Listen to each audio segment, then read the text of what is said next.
Okay, Becky. This is a question from Monroe Richardson.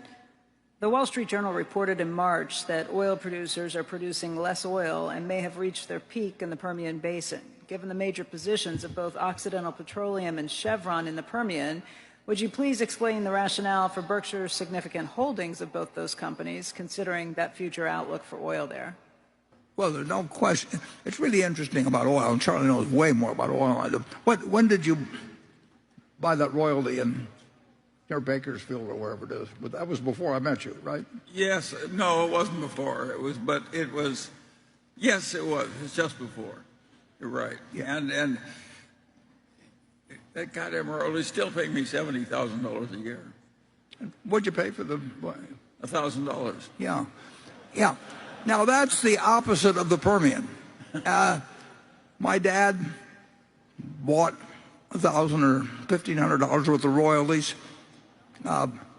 before he died. In 1964, he left them to my mother. My mother left them to her two daughters. And my older sister died, and my younger sister's here today. And she gets these checks every month, and she knows about all these different fields and what they're producing.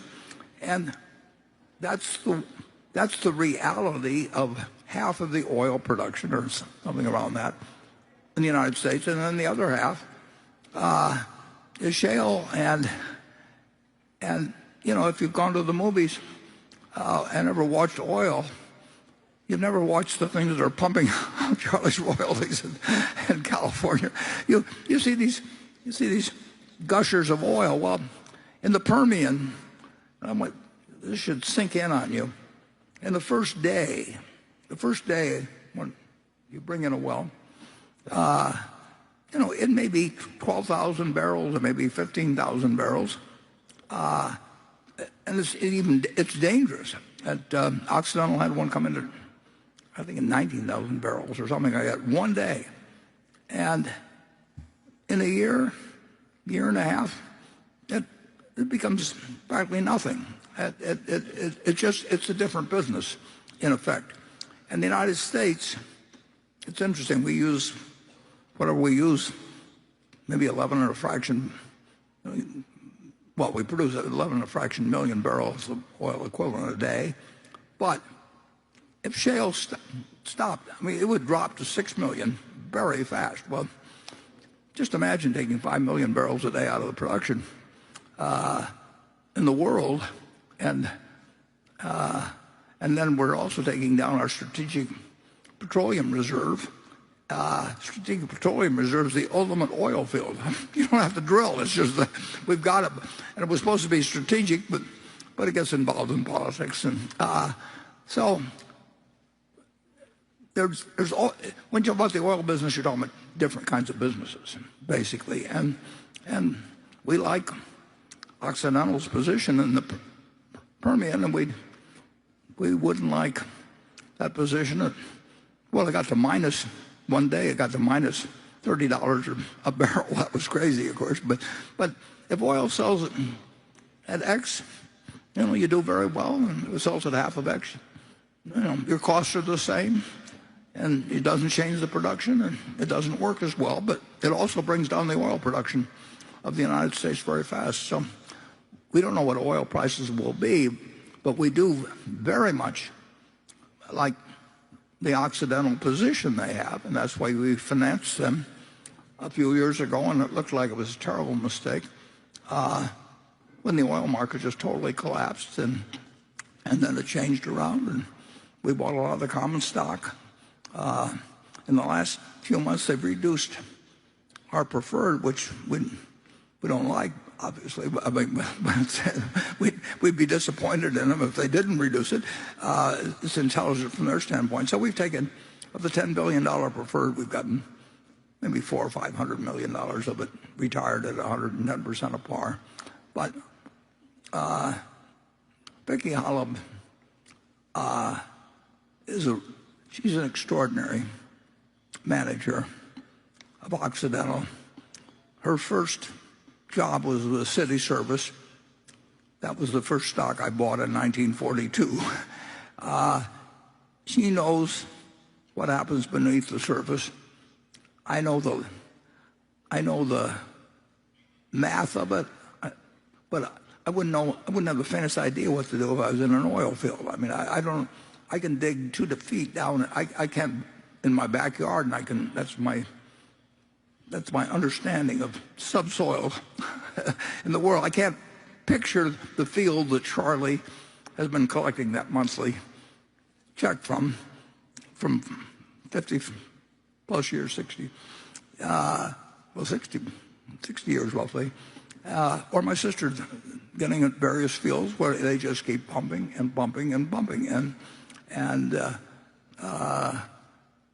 we in the United States are lucky to have the ability to produce the kind of oil we've got from shale, but it is not a long-term source like you might think by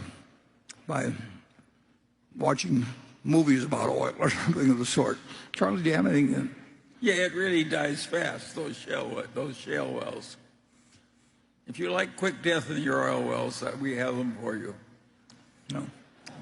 But Occidental, they're doing a lot of good things. Yeah, they do a lot of new wells, and they're doing it at a profit, but it's a different kind of oil business. It's just different, yeah. And that's true of almost half the oil produced in the United States. And there's a times... lot of oil down there that nobody knows how to produce. And they've been working at it for like 50 years. But they worked at the existing shale production for about 50 years before they figured it out. And it was weirdly complicated when they finally were able to do it.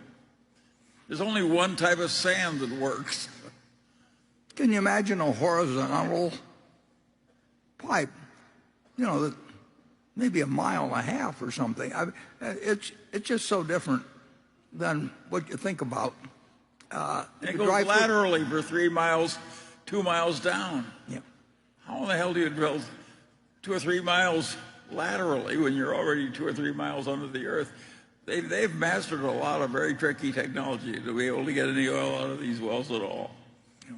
And we love the position with Occidental, and we love having Vicki run it, and they've been... And there's a lot more oil down there if anybody can figure out another magic trick. That's all we need is another magic trick. But Occidental has some other things too. Yes, but the price of oil still is incredibly important in terms of the economics of short-lived oil. I mean, no question about that. Well, if it's... And we will, incidentally, there's speculation about us buying control. We're not going to buy control. We don't want to. We've got the right management running it. I mean, we wouldn't know what to do with it. Charlie wouldn't mind knowing what to do in an oil field. Admitting you're buying coal would be like going out and seeking to acquire a cancer or something. You can't even borrow to expand a coal mine now. It's really, it got very unfashionable. Yeah.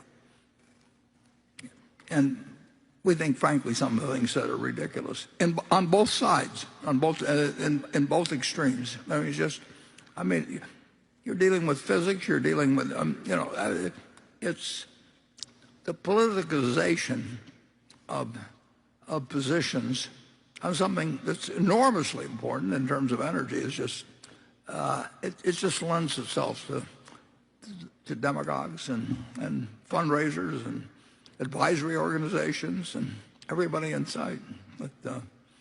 And we will make rational decisions, and we do not think it's un-American to be producing oil.